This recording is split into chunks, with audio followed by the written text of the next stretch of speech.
Hush కాకి తీరిక వేళ పిల్లలు పెద్దలు విని ఆనందించండి. ఆ కాలం వేరు, ఈ కాలం వేరు. ఆ కాలంలో ఒక ఊరు నుండి మరొక ఊరు వెళ్ళాలంటే ప్రయాణ సౌకర్యాలు లేవు.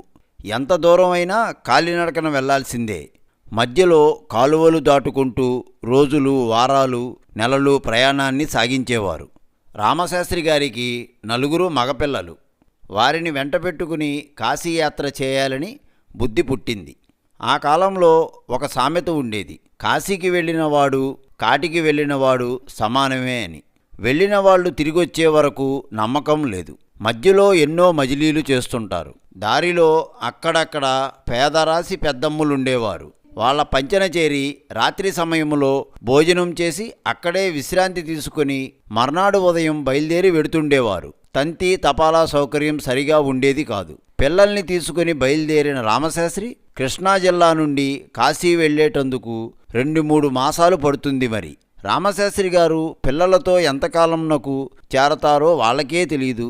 మధ్యలో అయ్యే ఖర్చు ఆ రోజులని బట్టి కొద్దిగానే అయ్యేది. సంపాదన కూడా కాలాన్ని బట్టి తక్కువగానే ఉండేది. ఆ రోజులలో పొలం పుట్రా ఉండేది కాబట్టి అవసరం అనుకున్న డబ్బును ధాన్యం బస్తాలను అమ్మి వెళ్ళేటప్పుడే తీసుకువెళ్ళేవాళ్ళు.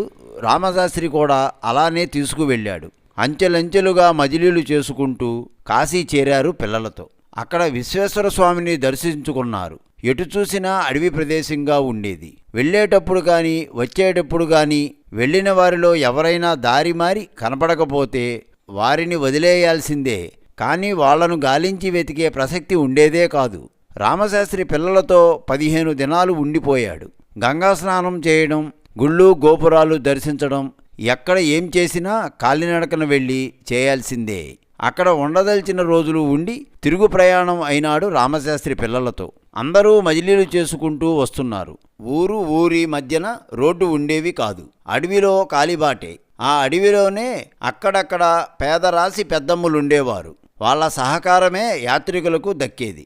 స్వగ్రామంలో ఉన్న తమ బంధువులకు క్షేమ సమాచారాలు తెలియపరిచే అవకాశమే లేదు. వెళ్ళిన వాళ్ళు వస్తే తిరిగి వస్తారు, లేదా ఏ క్రూరమృగం నోట్లోకో వెళ్ళడం.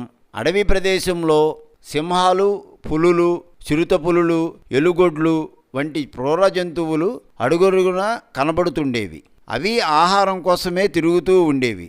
వీళ్ళు తప్పించుకు వెళుతుండేవారు. ఆ అడవిలో అడవి జాతి వాళ్ళు ఉంటారు.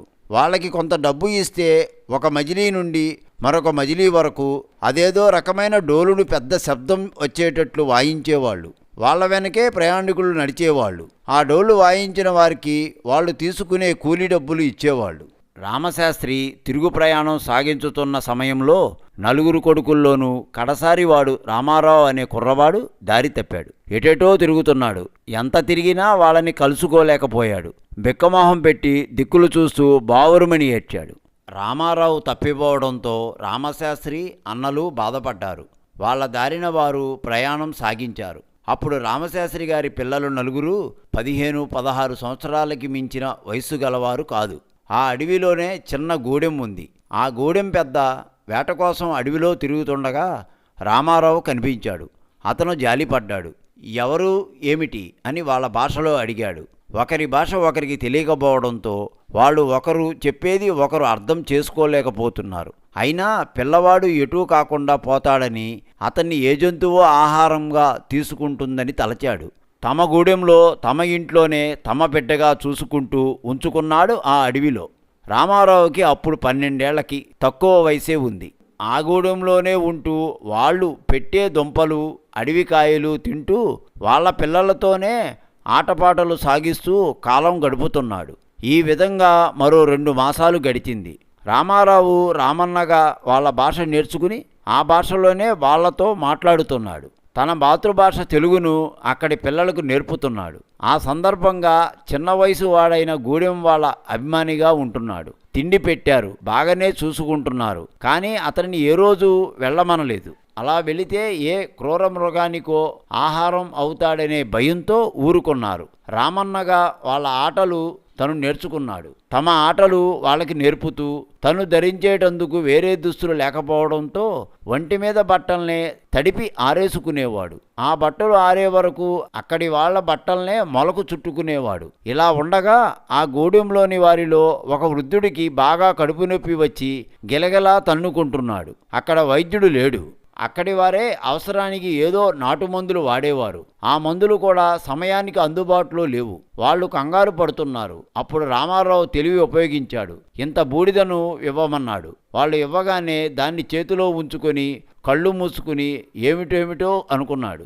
ఆ బూడిదను వాళ్ళకు ఇచ్చి నీళ్లలో కలిపి తాగించమన్నాడు. కుర్రవాడైనా మంచి పని చేశాడు అనుకుంటూ అతను చెప్పినట్లు నీళ్లలో కలిపి త్రాగించారు. అంతే 10 గడియల్లో ఆ వృద్ధుని కడుపు నొప్పి హుష్ కాకి అయ్యింది. దాంతో రామారావుని అంతా మెచ్చుకున్నారు. నీకు మంత్రాలు వచ్చా అని అడిగారు. తమ కుటుంబంలో పెద్దల దగ్గర నుంచి పసివాళ్ల వరకు అంతా వైద్యం చేసేవారమే అన్నాడు. అప్పుడు గూడెం వాళ్ళు మరింత మెచ్చుకున్నారు రామారావుని. ఒకరోజు గూడెంలో ఎవరికో తేలు కుట్టింది. వేపమండలు తెప్పించి తేలు కుట్టిన చోట రాస్తూ ఏదో మనసులో అనుకున్నాడు. తేలు కుట్టిన బాధ క్షణంలో నివారణ అయ్యింది. వెంటనే తేలు కుట్టిన అతన్ని స్నానం చేయించమని చెప్పాడు. వాళ్ళు వెంటనే చేయించారు. ఒండ్రు మట్టిని ఉండచేసి దాన్ని మంత్రించి స్వయంగా తేలు కుట్టిన చోట పట్టుగా వేశాడు.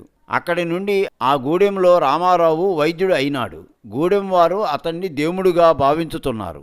రామారావు వాళ్ళల్లో ఒకరుగా ఉంటూ ఆ గూడెంలోని వాళ్లకు ఏ జబ్బు చేసినా దేవుడులాగా ఆదుకుని ఆ జబ్బుని ఉష్కాకి చేస్తున్నాడు.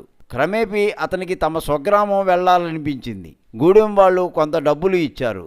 దారిలో మజిలీలు చేసుకుంటూ వెళ్ళమన్నారు. అతను వెళుతున్నాడు.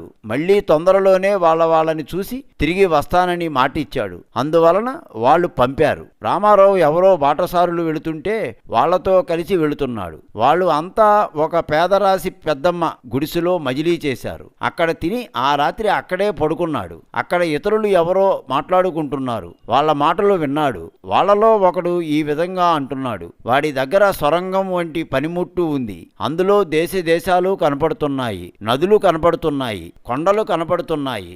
ఎంత బాగుందని అనుకున్నావు అన్నాడు. రెండోవాడు అవునవును, అది నేను చూశాను, చాలా బాగుంది అన్నాడు. రామారావు నిద్ర నటిస్తూ వాళ్ళ మాటలు విని ఏదో ఆలోచించి మర్నాడు ఉదయం పేదరాశి పెద్దమ్మను చిన్న రసం డబ్బా ఉంటే ఇవ్వమన్నాడు. పేదరాశి పెద్దమ్మ అనా డబ్బులు తీసుకుని ఒక డబ్బా ఇచ్చింది. ఆ డబ్బాలో ఏవేవో పెట్టాడు. ఆకులు, చిన్న చిన్న కొమ్మలను ఉంచాడు. తిరుగు ప్రయాణం అయి వెళుతున్నాడు. దారిలో మరో గూడెం కనపడింది. అక్కడ చెట్టు కింద దిమ్మ మీద కూర్చున్నాడు. జనం గుమ్ముగూడారు. అయ్యా రండి, చూడండి, మీరు ఏది చూడాలంటే అది చూడవచ్చు, మీరు ఎవరిని చూడాలంటే వాళ్ళను చూడవచ్చు, అరకాని ఇస్తే చాలు అంటూ అరిచాడు. జనం గుమిగూడారు. మీకు వేరే దురాలోచన ఉంటే ఏమీ కనపడదు, మంచి మనసుతో చూస్తే ఏదైనా కనపడుతుంది. మీరు చూడాలనుకుంది కాశీ శివయ్యను మనసులో తలుచుకొని చూడండి అని అరుస్తున్నాడు రామారావు. అక్కడ చేరిన వాళ్ళంతా చూస్తున్నారు.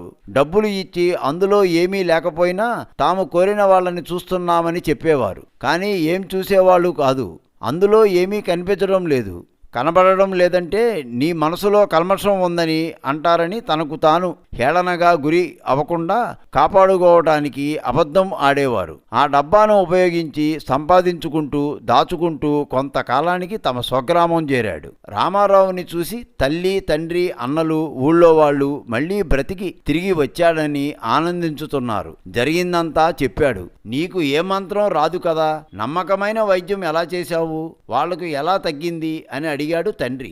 మనం మట్టి తినిపించినా వాళ్లకు నా మీద గురుత్వం ఏర్పడింది. దాంతో ప్రతి వారికి నయం అయ్యేది. ఇంకా డబ్బాలో ఏం ఉందంటే వెంట తెచ్చిన డబ్బా బోర్లించి అందులో ఆకులని, కర్ర పొల్లల్ని చూపించాడు. తాము కనపడినవి కనపడ్డాయని వాళ్ళు ఎలాగునూ అన్నారు. అనకపోతే వాళ్ళ మనసు కళంకితం అయి ఉందని ముందే చెప్పాను కదా, అందుకని కనపడింది అని ఎవరికి వారు అనేవారు. డబ్బాలో కళ్ళకు కనబడినది ఆకులు, కర్ర మొక్కలు వంటివి అని చెప్పాడు రామారావు. మరి నువ్వు చదివిన మంత్రం ఏమిటిరా అని అడిగాడు రామశాస్త్రి. ఏమిటి?